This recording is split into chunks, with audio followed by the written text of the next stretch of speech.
In the interest of time, getting you out of here in a half an hour, let me make sure we understand exactly where we're headed. First things first, we are done with semester one. Semester one is now complete. It's in the books. You don't have to worry about it. The grades have been submitted. The midterms are done.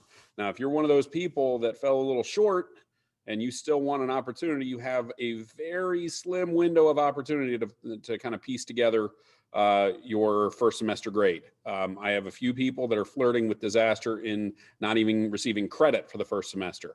So if you're one of those people, reach out through email immediately or stay after and we can talk on the Zoom call. That also means that we are starting off a brand spanking new semester. So everybody's starting with a clean slate. Now, tomorrow is where that clean slate gets a little muddied. Tomorrow, you do have your first assignment or your first graded assignment, if you will, of the second semester. I gave you a number of different videos on your Google Classroom over the Civil War. I told you to read chapters 20 through 22, covering the buildup to the Civil War and Reconstruction. You have, again, videos. There are 4 of which one of them is a documentary made by Ken Burns a number of years ago that takes you through the build up to the Civil War, which is a good refresher considering that's fair game for the test. Then there are videos that I created. One of them is the actual events of the Civil War. The next one is a much shorter video about Lincoln's second inaugural. And then the last one I posted yesterday, and that one was about Reconstruction in the United States. So all of those have been posted, and they are on you to watch, to utilize, to understand moving forward. Now, tomorrow you have a 50-question multiple choice test. Now, a lot of the questions on there, not all of them, but a lot of them are former AP exam questions. Now, the last time we did this, I had a boatload of people go on Google and Google the answers. Now, I've switched a number of the answers anyway to where it's not really a Google style test. But folks, I know what kind of work you're capable of. I know where you should be scoring on this kind of stuff. And the amount of people that do C work, but then all of a sudden when you can cheat, get a 98%, I'm done with that. You know, if we're going to do that, if we're going to kind of cheat our way through this stuff, then I'll tell you what, we'll go ahead and start doing oral exams where you get on to Zoom and we talk about it. And if you don't know what the heck you're talking about, which I suspect a number of you would if I actually did that, then we'll go that route. I'm not going to just hand out A's because you figured out how to cheat in life. That catches up to you awful fast. And a number of you, if you watch the video I produced last night, a number of you are under suspicion for Stoser now with cheating on her midterm project. So you really need to tread a fine line. We will figure out, we will, to the limits of our ability, prosecute that to where you fail not just the assignment, but possibly the course. We're trying to get you out of that habit, and it is a habit. It's not a good one to have because when you move on, should you move on to college, that's the kind of stuff you get kicked out for. So please avoid that if at any cost. You should be taking it straight up because if these are former AP questions, if you can't pass those, then how is that going to help come May? And here's the thing. I have had people that try and cheat their way through AP, take the easy route all the way through, and then come back the next year and say, why did I get a 1? You got a 1 because you sat in class all year, did the bare minimum, and then failed. Because again, it's all on you at that point as to whether or not you're going to take it to the next level and work. So again, you have your textbook, you have the videos that I produce, and you have, of course, your Lincoln packet from winter break. And you can, of course, ask questions. I'm going to say this right now for those of you that are in person, that'll be in here tomorrow. You have me in the classroom, whether it be in the morning or afternoon, to ask questions. And you certainly have the right to ask those questions.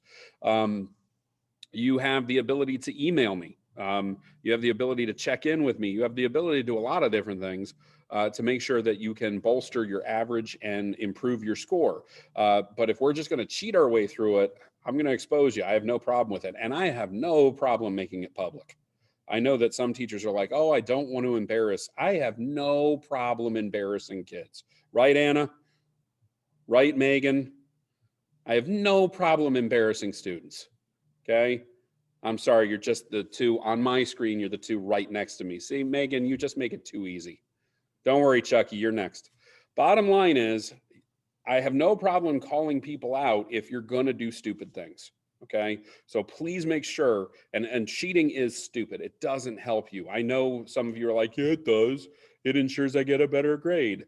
In the short term, maybe you get away with it here and there, but man, when you get caught, it is not worth it. Okay. So please make sure that we're at least attempting to do a solid work. Now, I will tell you this, tomorrow will be graded on a curve. And, you know, if I suspect you of cheating, you will not get that curve. You will not get that kind of help. And we're going to have a nice little chat one-on-one through Zoom where I kind of delve into whether or not I feel like you really understood the material. Okay. But for those of you that, you know, and look, there are some of you that no matter how hard you work on some of this stuff, and no matter how hard you try, there are times where a number of you fall a little short. The curve is there to help you out with that. The curve is there to soften the blow, if you will. Okay, so please make sure you understand that it's there, you know, to help you out. Now, that doesn't mean that you can't use your resources on the test tomorrow, because here's the thing. What's going to happen is at 8 a.m., it's scheduled to be posted. It will be posted at 8 a.m., and you have until midnight to get it done. Okay, so you have all day to answer 50 questions over the Civil War. Now, if you want to go back to the videos, if you want to go back and utilize your textbook, you have every right to do that. My problem is if you're going back and you're just like, oh, let me Google this one question. Because out of the 50 questions, about 35 of them are former AP questions. And out of those 35, I think about 10 or 15 were actually released to the general public. So you can probably find them through searching the internet. But are you really helping yourself at that point? Are you really, you know, making sure that you understand the material and you understand where the answers, you know, come from? And you're going to waste a lot more time than just finding the answers on your own, quite honestly. And again, if you're in person, you have every right to turn to me and say, hey, Mr. V, question about this question right here. You know, I won't give you straight up the answer, but I can certainly help guide you to the answer. That is kind of my purpose. And remote learners, you have every right to hop on email, and I'll make sure to post a fresh Zoom link so that you can hop on at my office hours to make sure that, you know, you can ask the pertinent questions pertaining to this. That's tomorrow. Now, Friday, you're going to write a DBQ. And the same thing is going to, you know, play out here where at 8 a.m. the DBQ will be posted and you have until midnight to get it done. Okay. So you have the entire day with which to work. Now, for those of you that love to flirt with disaster, I'm holding hard and fast to that midnight turn in. You're going to lose a letter grade a day for every single one that you, every single day that you kind of waste, if you will. So if you're late turning stuff in, you're going from the best you can do as 100 to the best you can do as a 90, the best you can do as an 80. And it's going to be very consequential if you don't turn things in on time. Now, the vast majority of you have been doing very well with that. Others have been struggling. Now, I understand you're going to have struggles, okay? Let me just take this right now, this moment right now, to say how amazed I am with your entire class, even some of you special children, okay? No names, Emma. Bottom line is, I'm impressed with how you have all managed to get through all this. This is the dumbest year of education I've ever been a part of. And it's not because of the students. It's because of the situation. This is not easy. Okay. So I have been impressed by how, you know, unbelievably, yes, I did, Emma. Yes, I did. I have been impressed by how unbelievably resourceful you've been, how many of you have really struggled at times, you know, just mentally, emotionally, not just academically. You know, you've had your struggles and you've persevered. You've pushed through it. That's showing a type of character that is to be marveled and certainly applauded. Okay, and yes, I know I joke around with you guys, but I joke around with you guys because you guys are persevering. You're pushing through. Even Megan is impressive. Okay, so again, you know, I'm rooting for you guys. I really am. Okay, and you guys have really struggled. I mean, you had your issues last year where you didn't even get to finish out your first year. I know how much people like Sierra miss sitting in that room for 5-6 bells a day, staring at the same people. and dealing with the oh so patient Mrs. King. You know, I understand that you didn't exactly have the easiest time your freshman year, then it didn't even finish correctly, and now here you are, you know, your sophomore year, and it's split where many are remote. I know some of you are going through a little bit of an Alzheimer's moment where you're forgetting who's actually in the collaborative, you know, because we had that topic the other day when I said, hey, some people are coming back. You're like, who else is in the class? We don't even know. You know, they were struggling remembering who their classmates were. You know, we're going to have a get to know you game next year if we come back to normal school, to where you just remember who the heck is even in your class. Okay. This is not a normal high school experience, and you guys are persevering. You're doing the best you can, and I applaud you for it. Now you're on the second half. Okay. It's all downhill from here. We're on our way to May. All right. So let's finish as strong as we possibly can. My point with that is please reach out. Okay. And I got to say this as well. You have 5 different teachers to choose from. If you do not feel comfortable approaching me with, hey, I'm emotionally and physically spent, I'm mentally exhausted. If you don't feel comfortable talking to me, then talk to Stoser, talk to Tersher, pick one of the 5 teachers.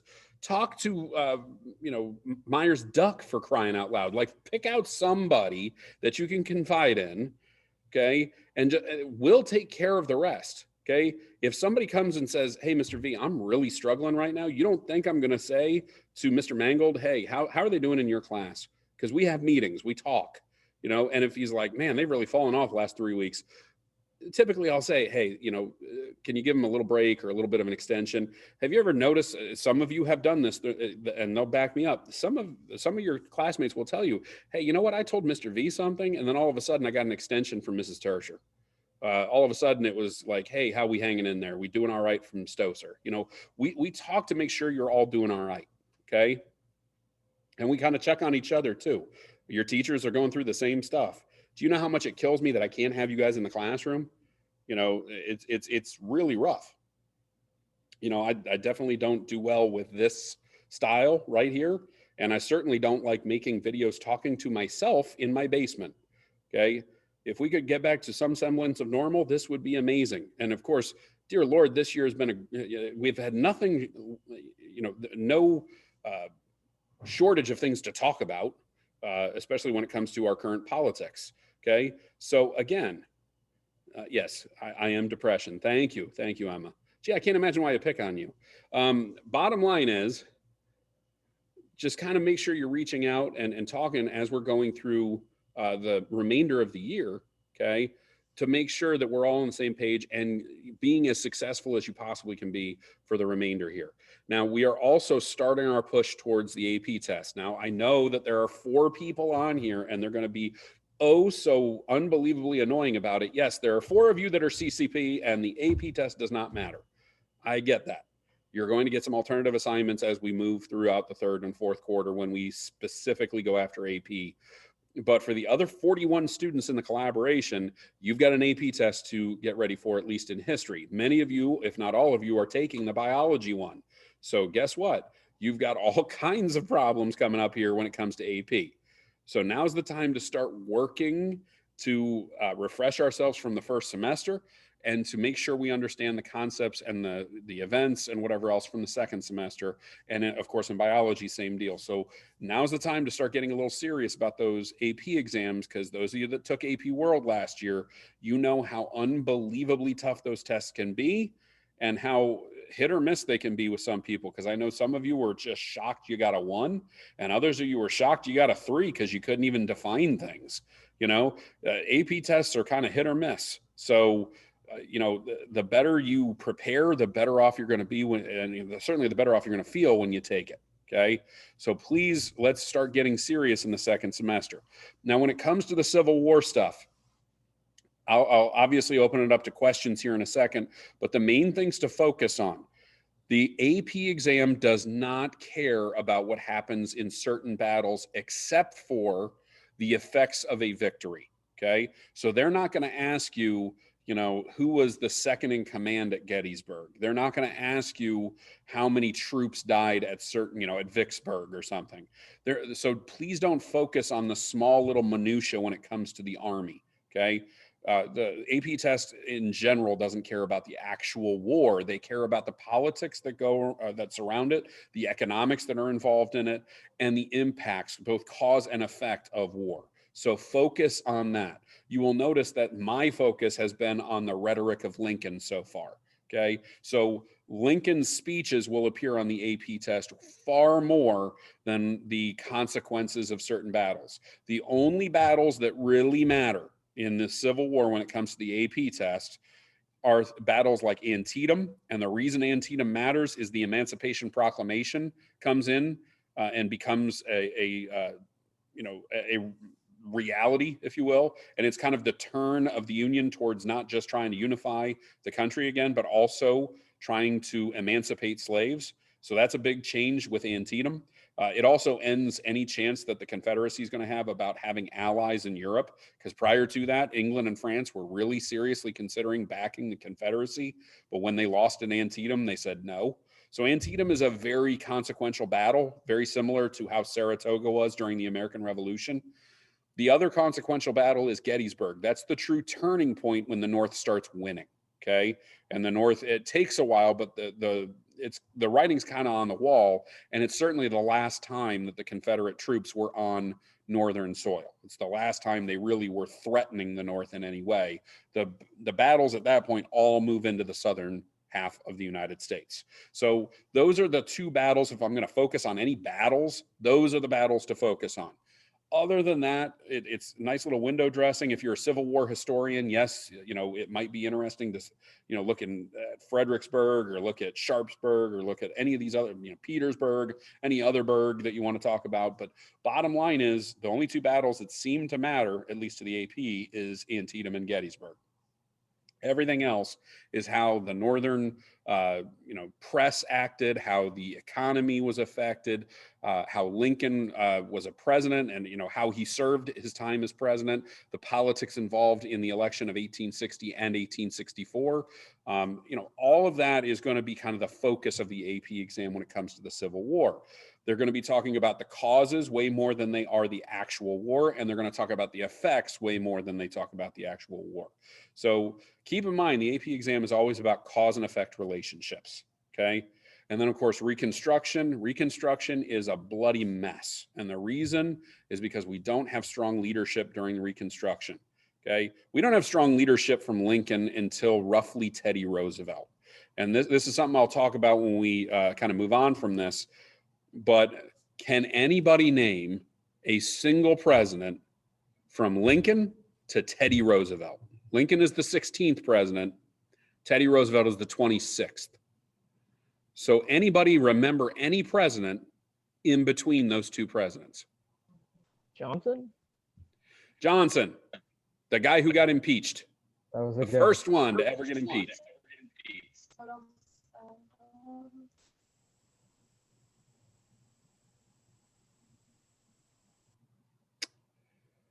Paul Kennedy? No.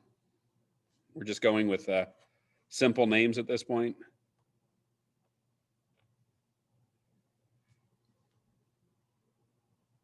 James A. Garfield. Was there Jackson? Was there a Jackson? No. Grant is one. Who was the white guy? Good. We're narrowing it down. No, with the van, the bad guy. Do you know who I'm talking about? Martin Van Buren. That guy. He was prior to Lincoln. It was close. Taft was after Roosevelt. Let me just go through them real quick because I realize some of you are probably Google searching right now. Okay. Wow, we're going Obama. Whew. All right. So in order, from Lincoln, who was the 16th president, Andrew Johnson, Ulysses S. Grant, Rutherford B. Hayes, James A. Garfield, Chester A. Arthur, Grover Cleveland, Benjamin Harrison, Grover Cleveland again, and then you finally get to William McKinley, okay, who got assassinated. Two of them were assassinated, Garfield and McKinley, both from Ohio. All right. Now, why don't you remember any of these presidents? They were non-consequential, no strong leadership, scared to make big changes. Believe it or not, The people that were making big changes were the ones that got shot. Garfield came in and said, I'm going to fix stuff, and they killed him. Okay. So did McKinley. McKinley made some big changes. All right. The others either had scandals. Grant had scandal after scandal, none of them involving him because he was too incompetent to see them. Okay. Chester A. Arthur had scandals because of who he was. We'll get to that when we hit the Gilded Age. Okay. Cleveland was a president who was so unpopular that he lost re-election, and then his replacement was so unpopular that he lost to Cleveland. That is why Cleveland is our 22nd and 24th president. Okay. So the point I'm trying to make is after the Civil War, we have some pretty awful presidents, and most of them are from Ohio. Okay. Virginia leads. They have the most presidents of all time. They had 8. Ohio had 7. Okay. And Ohio, even though they have the second most presidents, they are the most inconsequential presidents. The irony is that the one that you would think is from Ohio, Grover Cleveland, it's Cleveland, he's got to be from Ohio, he was from New York. Okay, so again, we've had some pretty bad presidents from this state. The first one is Grant, okay? A bunch of problems with, all kinds of issues when it comes to scandal after scandal and trying to piece together the United States after the Civil War and Reconstruction not really working out. Hayes, who became president out of a deal because the South wanted the Reconstruction to end, and he ended up being a terrible trade because they traded Rutherford B. Hayes for the rights of black people in the South. Rights of black people in the South went out the window because of Jim Crow laws, but don't worry, the North got Rutherford B. Hayes for one term. Okay, that's probably the worst trade in American history right there. That's another Ohio president. The next one is Garfield, shot, killed. Okay, Benjamin Harrison, not so terrible he lost re-election to the guy he beat. McKinley, killed. Taft, who was a one-term president and has the distinction of being the fattest president in American history. He tipped the scales at 325 pounds. They had to replace the White House tub because he couldn't fit in it. He got stuck in it twice, and they finally replaced it. And the last one would have been Warren G. Harding, who died in office probably because his wife killed him. We're not sure. The jury's out because Warren G. Harding liked his secretaries a lot. Multiple. He also had a bunch of love children too. The guy just couldn't seem to, stay faithful to his wife. So all of those presidents are all from Ohio, and most of you couldn't name them anyway because they were inconsequential presidents. And most of them were in the late 1800s. So we had a very long period of, shall we say, a lack of presidential leadership. And that's what we're kind of going into after the Civil War. The Civil War, the last major president we had was Lincoln. It's not until we hit, I would argue McKinley was better than most. Okay, I would actually give McKinley a little bit of credit. Poor guy got shot and killed and therefore didn't kind of live up to his expectations. And because of that, he got overshadowed by his vice president, now president, Teddy Roosevelt, who is the youngest president ever. He was 42 when he took over the presidency. That's the youngest president we've ever had. Okay, Teddy Roosevelt took over and kind of overshadowed everybody. He was a very large personality. There's a reason why his face is on Mount Rushmore. He's a very consequential president, but just keep in mind for the next unit, we're not going to talk about a consequential president really until we hit the McKinley into Roosevelt. Everybody else, I'm going to talk about how incompetent they are or how they tried to do something, but were overruled by Congress or, more importantly, businessmen who kind of ran the country during the late 1800s. Okay. That's kind of where we're headed, at least to start off the second semester.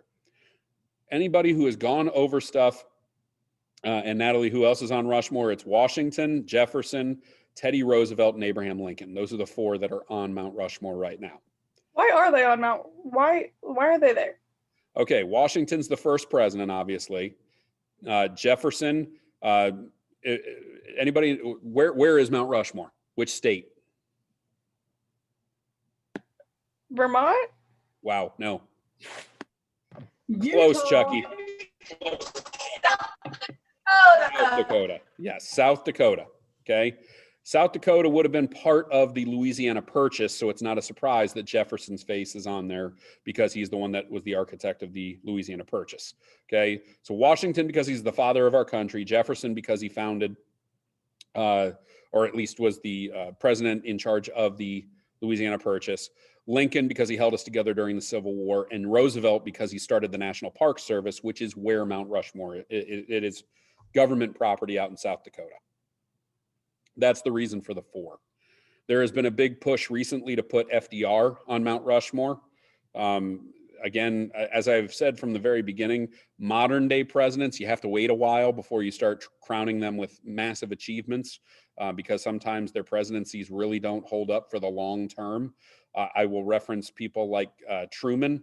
Truman was widely regarded to be one of the worst presidents of all time when he left office in the early 1950s. Now he's considered to be one of our best. JFK, after his assassination, of course, was kind of almost put up at the same level as maybe a Lincoln, but his policies have not aged very well. He's kind of been criticized, 50 years on past his death, for some of his policies in the long term. So again, you kind of have to wait some time to allow things to settle. All right. I'll give you an example more modern day. When George W. Bush left office, there were a number of people saying that is the most unpopular Republican president of all time. Nobody will be a worse Republican president than him. Well, Trump just beat him on that. Trump left office with a 41% approval rating. Okay. So, and keep in mind, Trump could still come back if some of his policies, kind of take root and people kind of, go along with it. And think about it this way: in 2024, what happens if somebody that is Trumpian in his mentality takes over the White House? Let's say they win the presidency, they could swing it the other direction as well. So, talking about modern day politics, you got to be very careful, because, I literally just had this discussion with my fourth bell government kids when we were talking about Mount Rushmore, because we were talking about the presidency. Somebody was like, well, we should put Obama on there. Slow down. We don't know what Obama's policies are going to look like. Keep in mind, Trump's whole 4 years in office were trying to derail everything that he was doing, that everything that Obama had accomplished. He was trying to get rid of Obamacare. He was trying to get rid of a number of Obama's diplomatic policies. He got rid of the Paris Climate Accords. He got rid of a lot of things that, Obama could point at and say, those are my accomplishments. But then you swing back the other way. Now that Biden is president, and he's been president for roughly an hour, Biden could swing back and say, hey, here are the policies I'm going to reinstitute.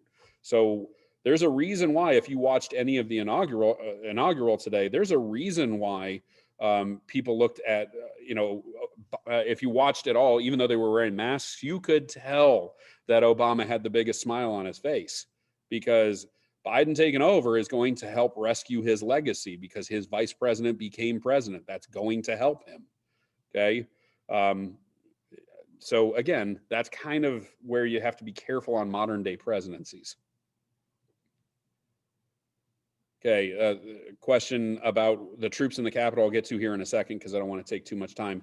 Here's the thing. We're coming up on 2:00 here, which would be the end of our session here. If you have questions about the Civil War unit, because I know, even though I posted a bunch of stuff last week, that most of you didn't do a dang thing until right now. So some of you were like, man, where's my history book? Because I haven't used that since ever. So good luck finding your history textbook. Keep in mind, you have it electronically on Google Classroom. There are 4 videos, like I said, posted on the Unit 5 of the Google Classroom that are there for your education. I highly recommend you watching them. If nothing else, the reconstruction video would be a must for most of you, considering that's the one that's harder to understand, okay, and harder to grasp, at least conceptually, from the textbook. Just throwing it out there, that would be a good one to kind of maybe bone up on before you take your test tomorrow or the DBQ on Friday, okay? If you have questions, obviously I'll be on email. And I'll also have office hours as well. And for you in-person folks, I will see you tomorrow. Questions, comments, concerns about the Civil War unit? You forgot someone who's on Mount Rushmore. Just had to point it out for you. Who in the world did I forget that was on Mount Rushmore? Phineas and Ferb's sister, Miss Candace. Phineas and Ferb put her on Mount Rushmore. Oh, dear Yeah. God. Yeah, they did. Just so I should let you know. All right. So the last time I started talking about current events at 2 o'clock, they friggin' rushed the Capitol building. So I'm a little concerned to do that. But if you would like to stay back and talk a little bit about what was happening, okay, in the inauguration today and what it means moving forward and where we stand, you can certainly stay on. I'm going to talk about it very briefly, but this is not required for you to be here at this point. Okay, if you came in late and need to check in, keep in mind the people I had listed as absent were Dixon, Kennedy, Ortiz, Roddenberry, Smith, Stadenka, and Tenner. So if any of those people are here and want to let me know in the chat that they were here, that's fine. Otherwise, you are free to go. If you want to talk about current events, I'll quickly go through. All right, so starting off at 8 a.m. this morning, President Trump decided that he didn't want to stick around for the inaugural, which is totally fine. There's nothing in the Constitution says that he has to be there. Okay. Now, of course, it's more traditional he's the fourth president not to be at an inaugural. Okay. The first two were the Adams family. They decided not to be there because, remember, John Adams decided not to be there because he did not want to be there for Thomas Jefferson taking the oath of office, because you were switching from the Federalists to the Democratic Republicans for the first time. Remember, that was called the Revolution of 1800. Okay. Adams left at 4 a.m. the night before. Okay. Decided to leave in the middle of the night. And it was mostly because he just didn't want it to cloud the issue. He took a lot of flack for not showing up.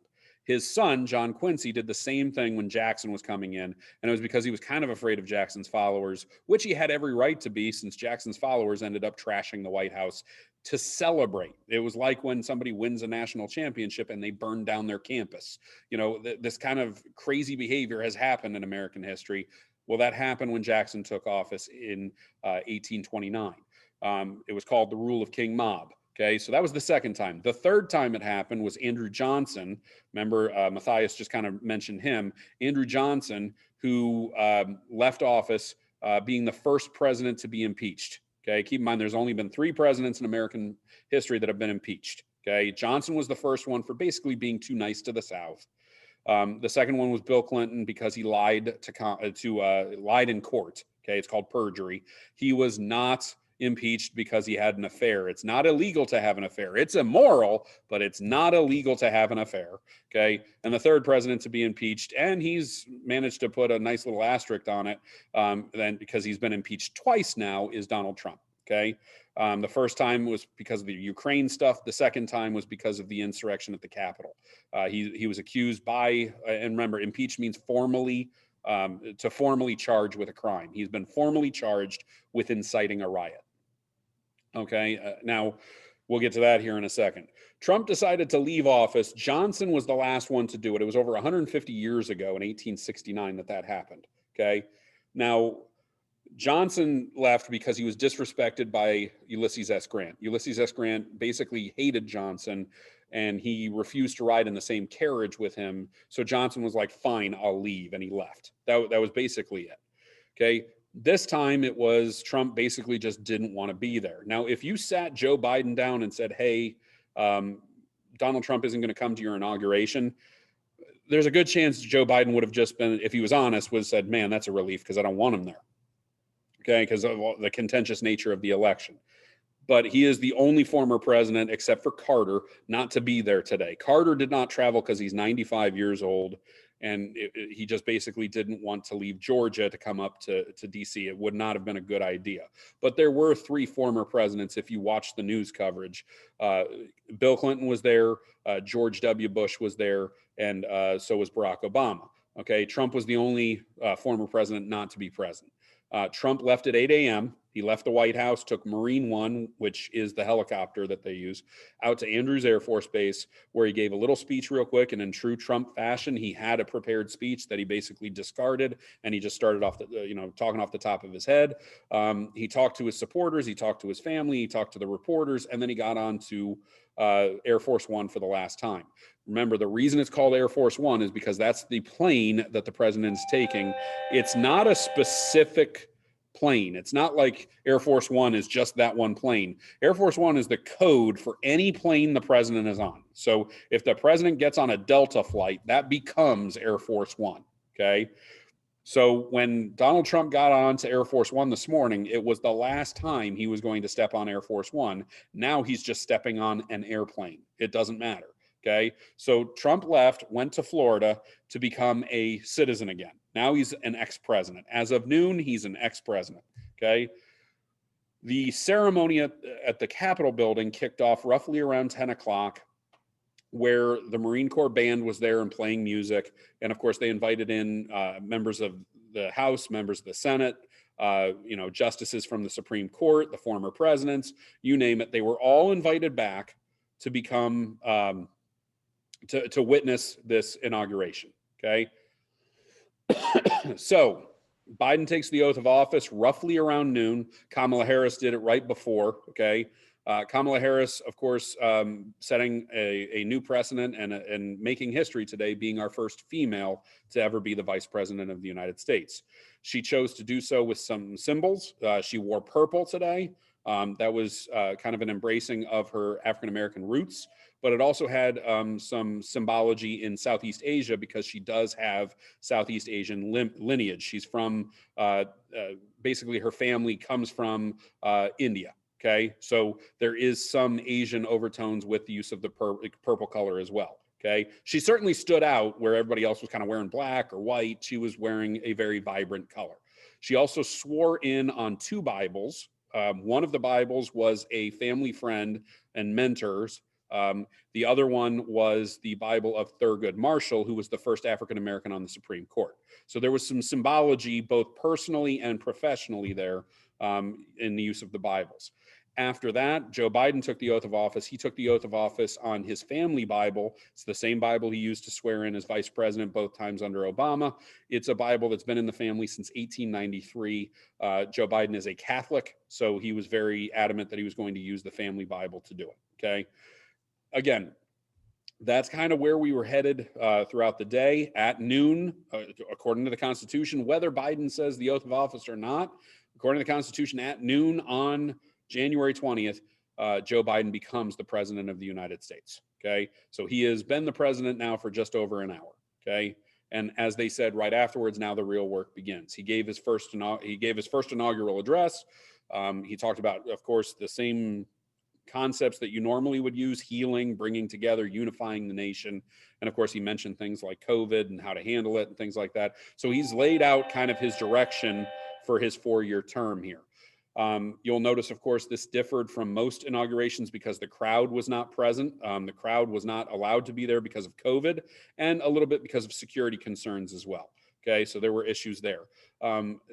They do not have the crowd, but they do have 400,000 flags on the mall, okay, which is the grassy area between the Capitol building and the monuments, Washington and Lincoln, respectively. That area with 400,000 flags is meant to represent the 400,000 American souls that have died because of COVID. Okay, so the idea is since people can't be there, that 400,000 Americans will be there in spirit. I don't know if you watched any of the coverage, but it was pretty awe-inspiring to see that many flags kind of draping the Capitol. So if you get a chance to hop on YouTube and see it, it was kind of impressive.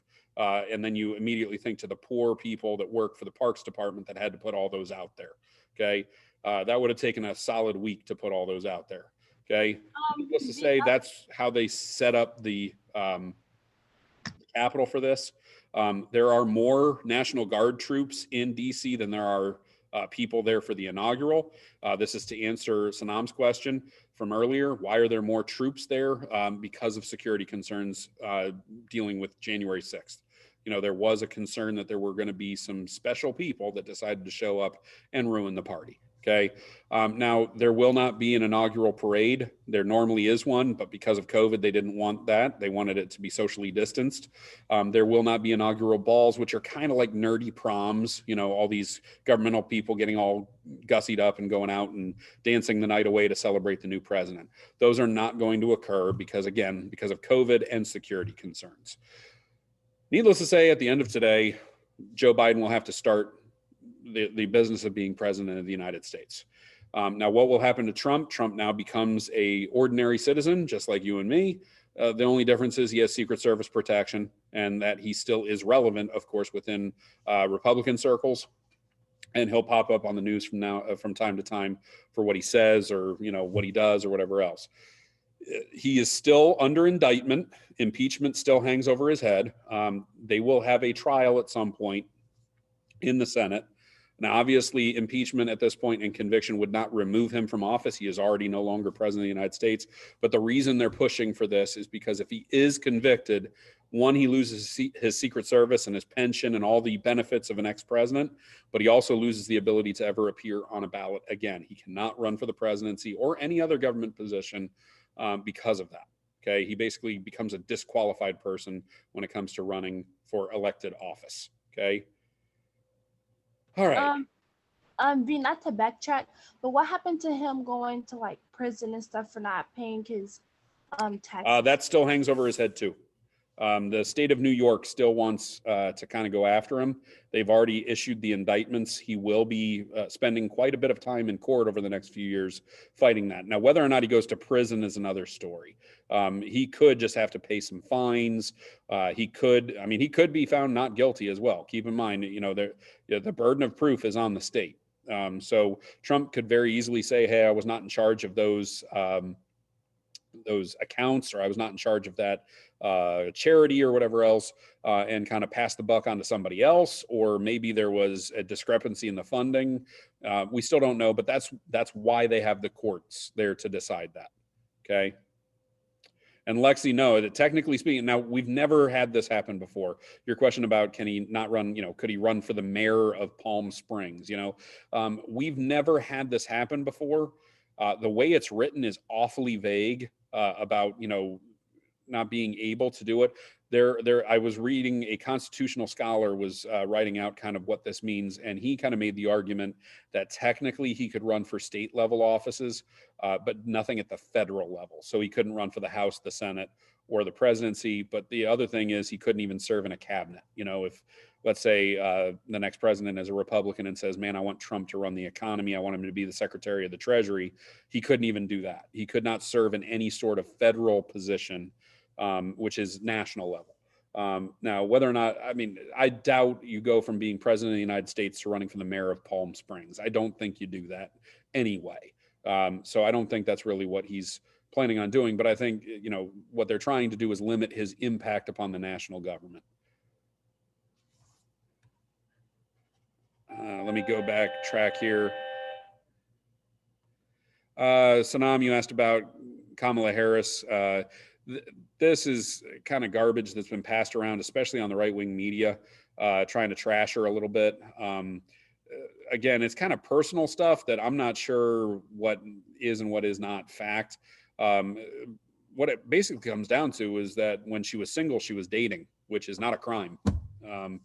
If she was dating somebody that was in the government, again, not a crime. So that kind of gets passed around from time to time. It's like when Clinton was in office and everybody was like, oh, he was messing around with secretaries.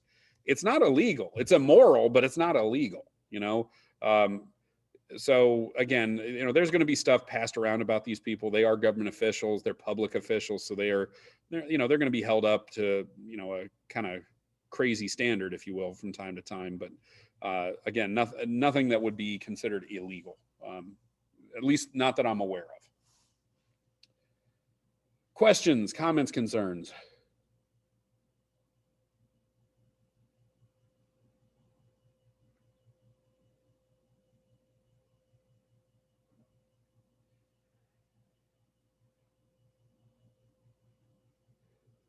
All right, folks. Well, for you in-person folks, I will see you tomorrow morning when you all start whining and complaining about how long the test is and how much reading you had to do and how you never understand the textbook, V, and you don't even, why do you do this? Why do you hate me so much? And then you submit it and move on with life. And then the Friday will start all over again with, why do you hate me so much? Why do you make me write? This is ridiculous. I can't read these things. Yes, Chucky. I don't need to take that from you. Chucky, go get a haircut, by the way.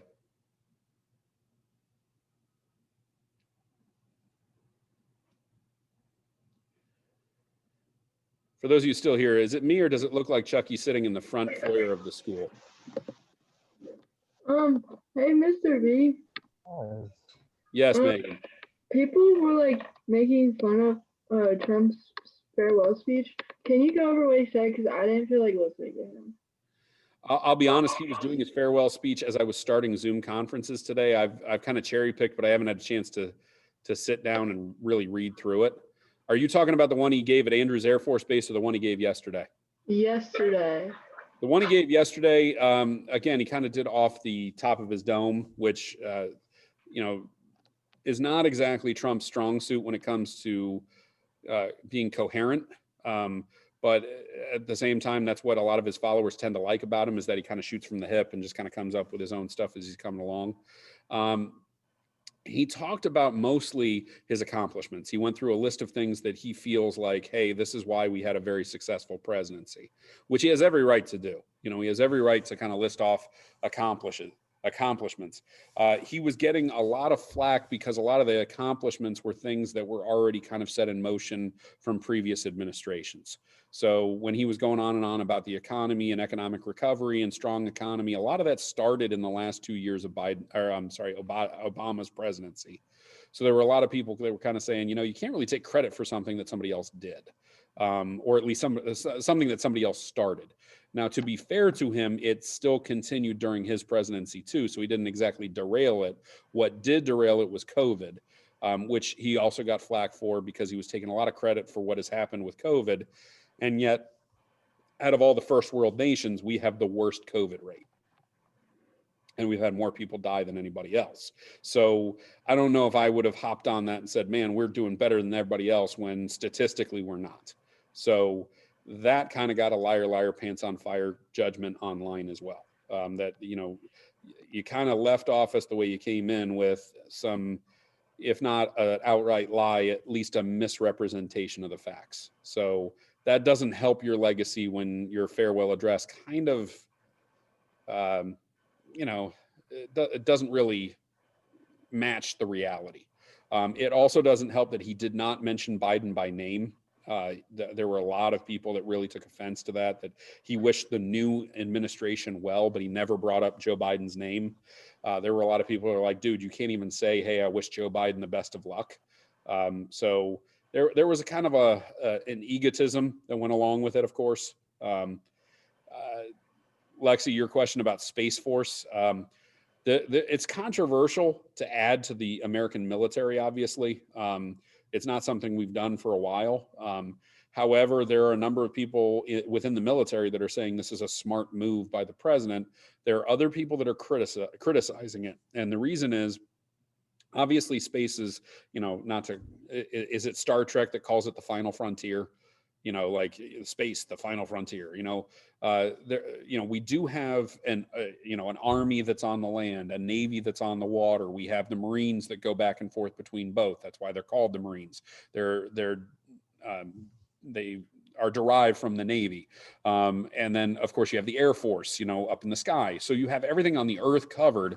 There are a lot of military personnel that are saying, hey, space is the next level here, you know, controlling outer space and patrolling it to make sure that no countries are launching satellites that are detrimental to everybody else. So there are people within the military community that say, hey, this is a good idea. This is important to do before the Chinese, the Russians, or somebody else do it as well. And some have even argued, hey, we already started that with the launching of satellites. You know, during the space race, when we were racing to put, you know, the first satellites up there, to put the first man in orbit, to put the first man on the moon, all of those things that we were doing between us and the Russians during the Cold War technically already started the Space Force. So on the positive notes, there are people saying, hey, this is just a continuation of what we've already been doing. We're just putting a name to it. There are people on the other side that are saying, hey, no other nation has been to the moon. No other nation has, you know, militarized space. Why would we start? You know, why would we be the first one to say, all right, we're going to put maybe missiles up there, or we're going to, you know, point some sort of weapon at our enemies from space? You know, is that really the smartest thing to do? You know, so again, it kind of goes back and forth.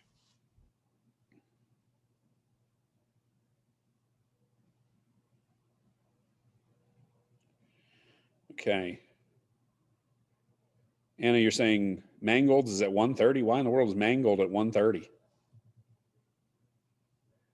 That's my time, dang it. No, Barbara and I, we have to stay out of Mangold at 1:30. Oh, dear God. Do you go over to We your own have to. microwave and make pizza pockets or whatever the heck you guys are heating up typically? I Bagel did bites today. or whatever. Oh, I already had some today. dear Lord. I have to go. Bye, V. Yes, I have to take off too. I have a meeting at 2:30. So if you have any questions, obviously, stay back to ask questions about grades or assignments or whatever else, or email me. Have a great day, folks. Stay safe, stay healthy. And for the vast majority, I will see you tomorrow in person. Okay, Except for bye, you, V. Lauren. Nobody wants to see you. Bye, V. Don't Bye, infect V. Zoe. She's coming to my classroom tomorrow. V, do you want to see my PS5? I'll be at school with Zoe. Oh, I won't. Lauren, you won't be at school. You were barely present. You were present physically, not mentally. I can't. Wow. Chucky, what Hey, were you how'd you- saying? I'm sorry. You want to see my PS5? Oh, dear God. Yeah, are you done crying and whining about how Walmart sold out of it then?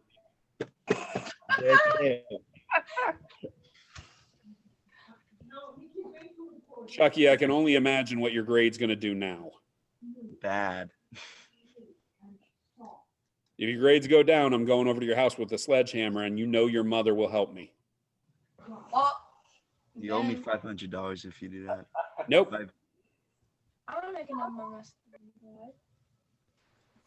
Bye, V. Have a great day, Sapphire. Matthias, good to see you as well. Look forward to the day where I can actually see you face to face. do you not like us? That goes without saying, Lauren. Did you hear Lady Gaga sing? I saw her walk out in her dress. We were making fun of it because we were just like, man, that's probably the socially distanced dress because you couldn't be within 6 feet of her as to how big that sucker was.